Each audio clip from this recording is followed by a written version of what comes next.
कल एक बड़ी घटना घट गई नवादा में, जिसको आप सभी ने कवर भी किया था। 70-80 महादलित परिवार के घर को जलाया गया और वो नवादा से 1 किलोमीटर भी नहीं है, जहां कलेक्टर साहब बैठते हैं, एसपी साहब बैठते हैं। महादलितों के नाम पर सत्ता में आने वाले लोगों से हम पूछना चाहते हैं कि इस तरह की अगर घटना घटी तो ये किसकी जवाबदेही है, और वो भी एक ऐसे छोटे जमीन के मामले को लेकर जिसका म्यूटेशन का केस चल रहा है। जिनका घर जलाया गया उनके पास भी पेपर है और जिन लोगों ने जलाया उनके पास भी पेपर है। तो जब तक वो फैसला नहीं हो जाता है तब तक इस तरह का वारदात नहीं होना चाहिए, लेकिन ये हुआ। और कोई भी, चाहे सरकारी पक्ष के लोग हों या किसी अन्य पार्टी के लोग, किसी ने उनकी सुधि नहीं ली थी। सुबह से ही कांग्रेस का जो जिला कमेटी है, कांग्रेस के जो नेता थे, सबके खाने पीने का प्रबंध से लेके सारा कुछ कांग्रेस पार्टी कर रही थी। यहाँ जो दोनों मेरे नव नियुक्त एआईसीसी के सेक्रेटरी हैं, सुशील पासी जी और शाहनवाज जी, ये लोग पहली बार आ रहे थे। फिर मीटिंग जैसे ही समाप्त हुआ, मैं खुद गया और सबको साड़ी धोती वहाँ 500-500 बंटवाने का काम हम लोगों ने वहाँ सामने किया। मनोज राम जी, सासाराम के एमपी जो थे, वो भी मेरे साथ में थे। नीतू सिंह वहाँ की जो लोकल एमएलए है, वो बढ़ चढ़कर हिस्सा ले रही थी। मंटन सिंह जो जिला कांग्रेस कमेटी के अध्यक्ष थे, वो वहाँ उपस्थित होकर सब लोगों की मदद की। सरकार सब खाद्य सामग्री से लेके सब कुछ का प्रबंध कांग्रेस पार्टी ने कराया और हम वहां घोषणा करके आए कि अगर सरकार 7 दिनों के अंदर ये इनका घर नहीं बनवाती है तो कांग्रेस पार्टी अपने खर्चे से उनका घर बनाएगी। यहाँ एक बड़ा सवाल है कि मांझी जी का उसमें जो बयान आया, या और जो भारतीय जनता पार्टी के साथियों का बयान आ रहा है, वही लोग सरकार में हैं। दोनों एक जगह, कोई भारत सरकार में है, कोई राज्य की सरकार में है, और किसी को वहां जाने की फुर्सत नहीं है। केवल बैठे बैठे बयान देकर और इसका लीपापोती लोग करना चाहते हैं। हम लोगों ने आग्रह किया है शासन प्रशासन के लोगों से कि इस मामले को तुरंत सुलझाइए, नहीं तो कांग्रेस सड़क पर उतर के और इसका विरोध करेगी। आज आप सभी जानते हैं, कांग्रेस पार्टी ने, का सेवा दल की इकाई ने जो अदानी का स्मार्ट मीटर है उसके खिलाफ एक पैदल यात्रा शुरू किया है। आज यात्रा का तीसरा दिन है और जब 24-25 तारीख को बोध गया में उसका समापन होना है, तो उसमें आदरणीय हम मेरे प्रभारी मोहन प्रकाश जी और हम खुद वहां उपस्थित होकर हम लोग उस यात्रा का स्वागत करेंगे और समापन करेंगे। स्मार्ट मीटर के माध्यम से जो आम लोगों को चूना लगाया जा रहा है, उसको सरकार को गंभीरता से लेना चाहिए और केवल अदानी इसके लिए जिम्मेवार हैं, और उसमें मिली भगत निश्चित रूप से कि यहाँ के इंजीनियर्स का भी है। तो ये भी एक बड़ी समस्या है। आए दिन जो लॉ एंड ऑर्डर का सिचुएशन बिहार में खराब हुआ है, हर जिले में लोगों की हत्याएं हो रही हैं, रोड रॉबरी हो रहा है, पटना जैसे शहर में चेन छीना जा रहा है। उस सब के मुतालिक हम आग्रह करते हैं अपने प्रभारी एआईसीसी के सम्मानित आदरणीय मोहन प्रकाश जी को कि वो अब सीधे तौर पर आपसे बात करें।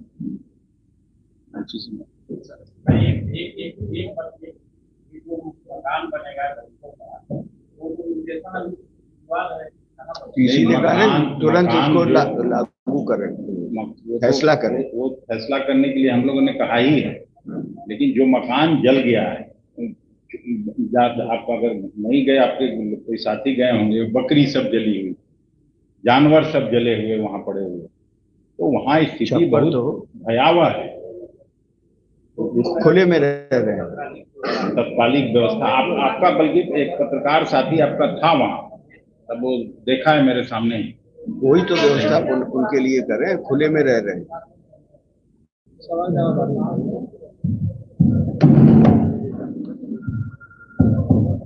मित्रों, मैं बहुत शॉर्ट में 2-3 बिंदुओं पर आपसे आज चर्चा करना चाहता हूं। श्री राहुल गांधी जी इस देश के नेता विपक्ष हैं और लगातार सिर्फ एक राज्य से नहीं, कई राज्यों से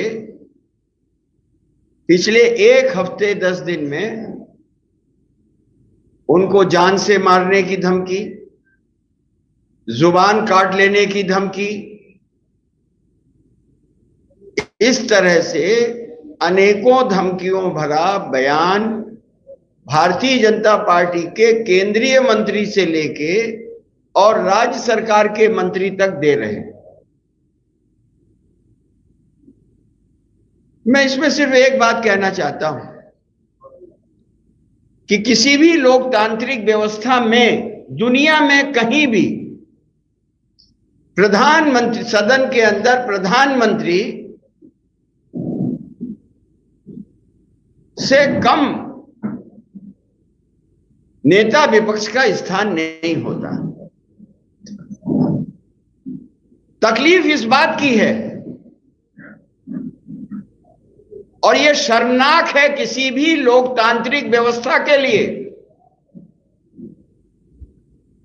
कि इस देश का प्रधानमंत्री और उस पार्टी के अध्यक्ष एक शब्द भी अभी तक उनकी तरफ से नहीं आया। कोई भी सभ्य पार्टी होती, कोई भी पढ़ी लिखी संस्कार पार्टी होती तो खुद आगे बढ़ के खेत जताने का काम करती और कार्रवाई करती। यहां कोई छुई मुई नहीं, जो तर्जनी देख मुरझाई। मैं भारतीय जनता पार्टी के लोगों को कहना चाहता हूं कि इन धमकियों से आपके लोग डरते होंगे, हम और मजबूती से इस देश के लोगों की जो तकलीफें हैं, परेशानी है, बेरोजगारी है, महंगाई है, जो लूट है, इसके खिलाफ कांग्रेस पार्टी आवाज उठाती रहेगी। और मैं एक अंतर बताना चाहता हूं कांग्रेस पार्टी और भारतीय जनता पार्टी का, कि हमारे एक बहुत बड़े नेता थे, बहुत शीर्ष नेता थे, केंद्रीय मंत्री रहे थे, आईएफएस रहे थे। उन्होंने किसी संदर्भ में एक शब्द का उपयोग कर दिया था, संदर्भ में कह रहा हूं, लेकिन वो शब्द जो था वो राजनीतिक शिष्टाचार में नहीं आता था, इसलिए कांग्रेस पार्टी ने उनका निलंबन कर दिया। मणिशंकर पांडे, अय्यर, सॉरी, एक ही है, पांडे भी कोई है भी, वैसे पांडे ही वो। मणिशंकर पांडे जो हमारे शीर्ष नेतृत्व था, अय्यर, उनका खाली एक शब्द जो कि राजनीतिक शिष्टाचार में नहीं आता था, इसलिए उनका निलंबन कर दिया गया। इसलिए मैं कहना चाहता हूं कि कोई भी सभ्य राजनीतिक दल इस कार्य को करेगा जैसा कांग्रेस पार्टी ने किया था, उदाहरण दिया था। बहरहाल यह सरकार शगुफा और जुमले पर चल रही है। नया शगुफा है 1 नेशन 1 इलेक्शन।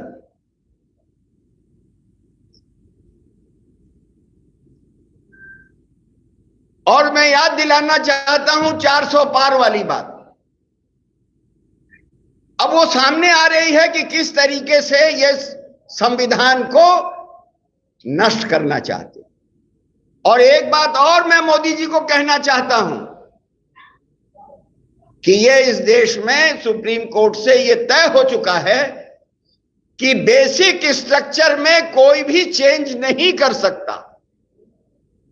कैसे पूरी सरकार ने ये मंत्रिमंडल ने फैसला किया? क्योंकि हमारे संविधान में फेडरल स्ट्रक्चर है। बेसिक स्ट्रक्चर में किसी भी ताकत को, यहां तक संसद को भी अधिकार नहीं है कि हिंदुस्तान के बेसिक संविधान के बेसिक स्ट्रक्चर में परिवर्तन कर सके। ये इसलिए ये फैसला असंवैधानिक है। और किससे कराएंगे साहब चुनाव? चुनाव आयोग से। पहले जब संचार क्रांति नहीं थी, बैलेट से वोट होता था, तब शाम को 7 बजे तक आ जाता था, 8 बजे तक आ जाता था कि इस मतदान केंद्र में या इस विधानसभा या लोकसभा में इतना प्रतिशत वोट पड़ा। और मोदी जी के द्वारा अपॉइंटी जो इलेक्शन कमीशन है, जरा बैठ जाइए, कौन है? अच्छा आइए, पाठक जी, ठीक।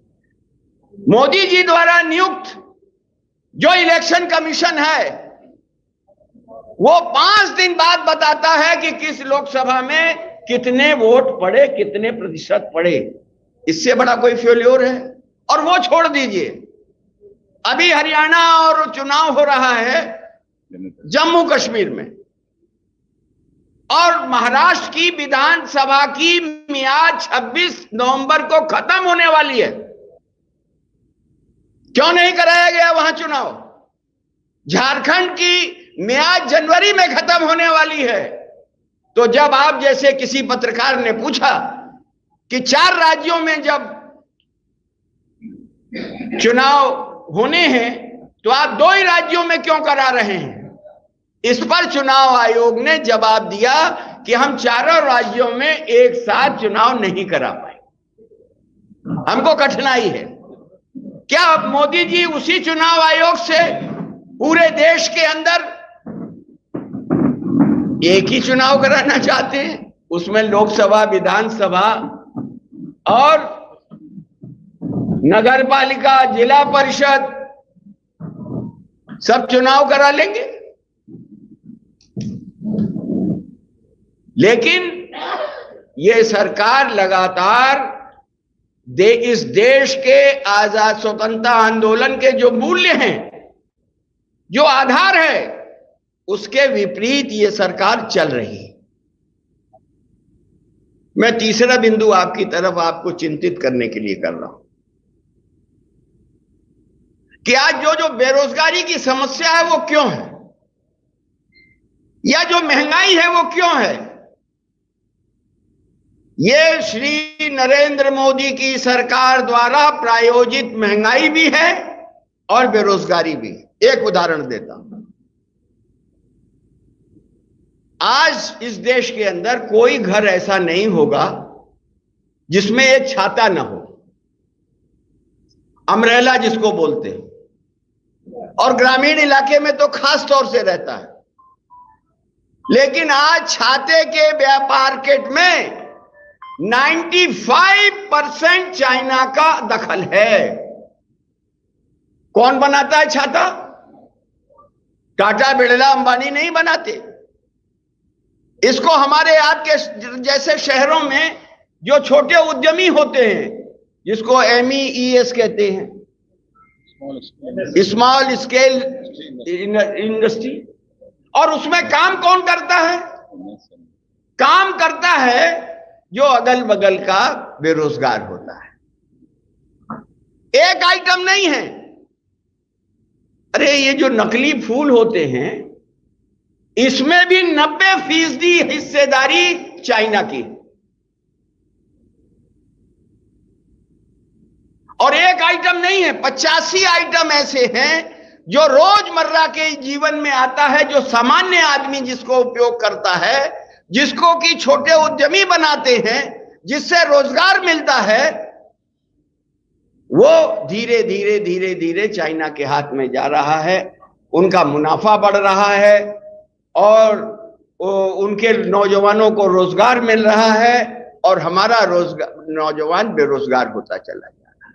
दूसरा, महंगाई का एक इशू। और यही नहीं है, मैं इनको कहूंगा, अभी ये मैं सब आप ही लोगों का लिखा हुआ बता रहा हूं, मेरा ज्ञान कम है इकोनॉमिक्स का। ये देखिए लिखा है गुड्स एक्सपोर्ट डिक्लाइन 9%।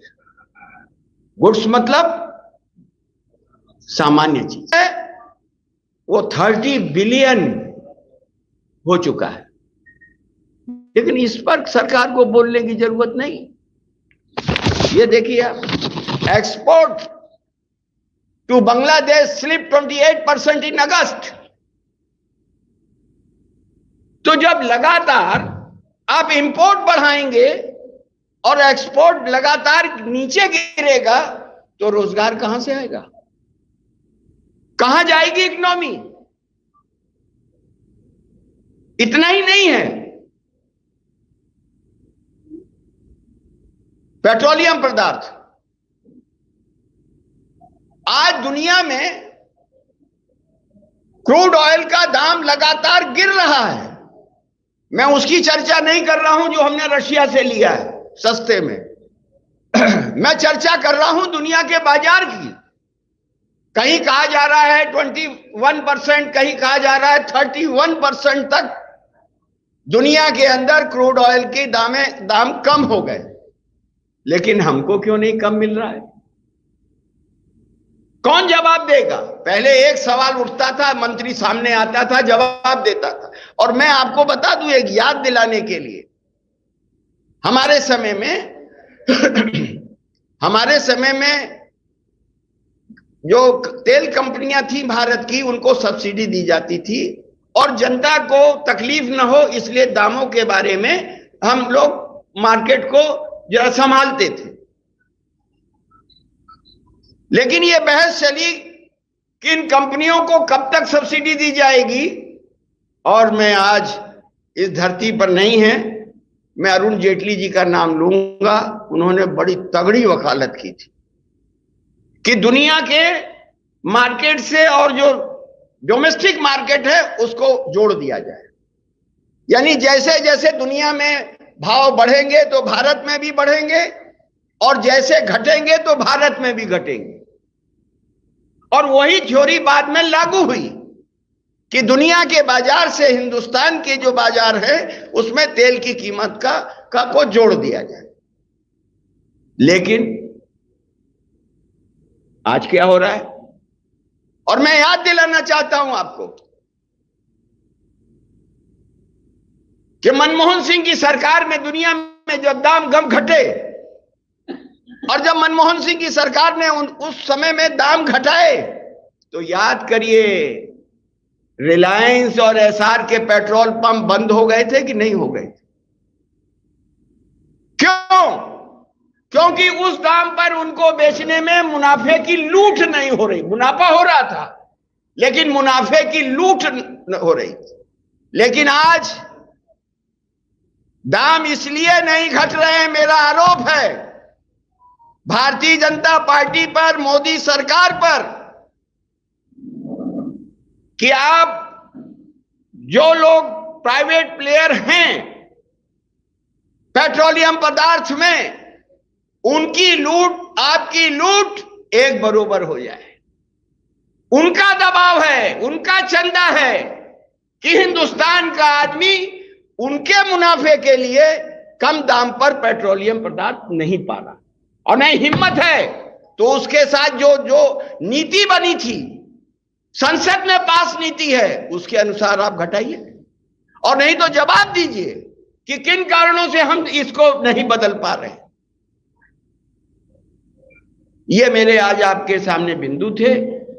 हमारे संगठन की कल बड़ी बैठक हुई और हमारे ये दो हमारे सहयोगी हैं, सह प्रभारी हैं बिहार के, वो अभी जेल में हैं।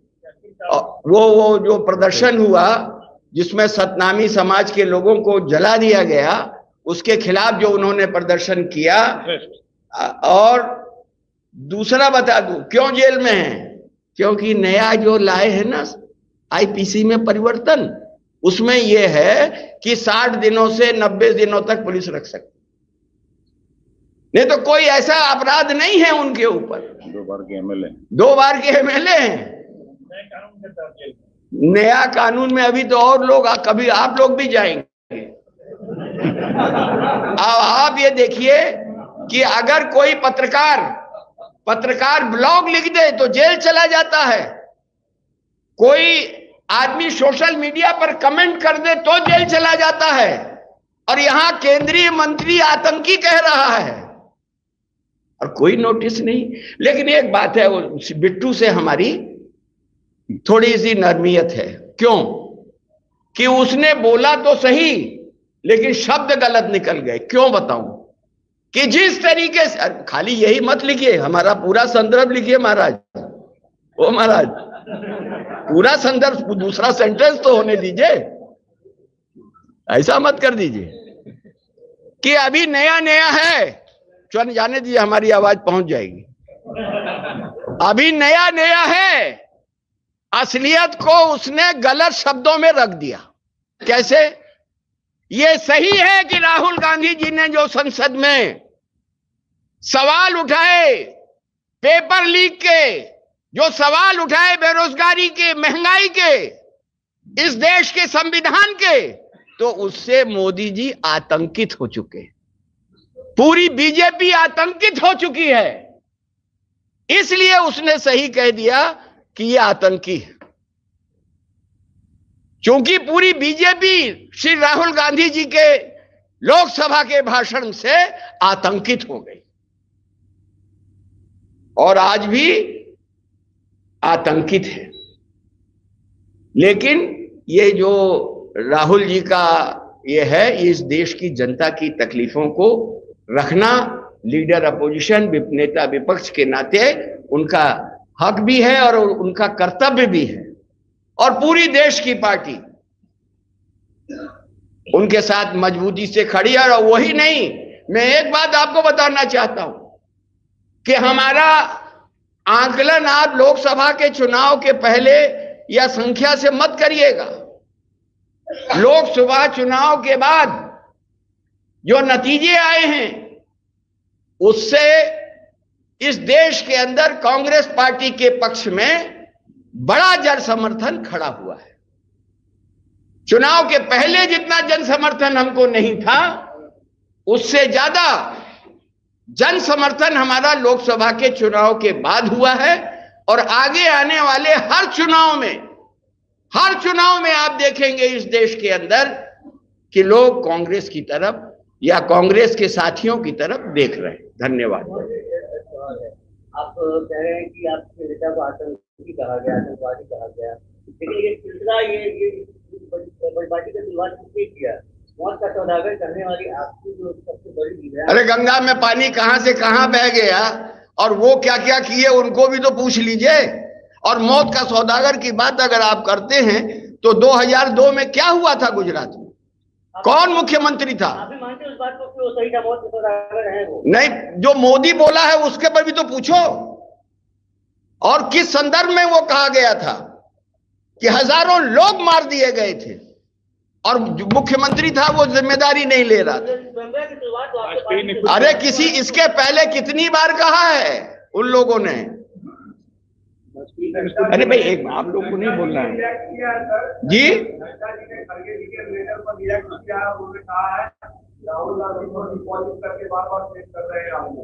भाई तो जिसका जो संस्कार और जो सभ्यता होगी वही ना करेगा। तो इसका मतलब वो मोदी जी पर रोज पॉलिश करते हैं क्या नड्डा जी? हो गया। Thank you.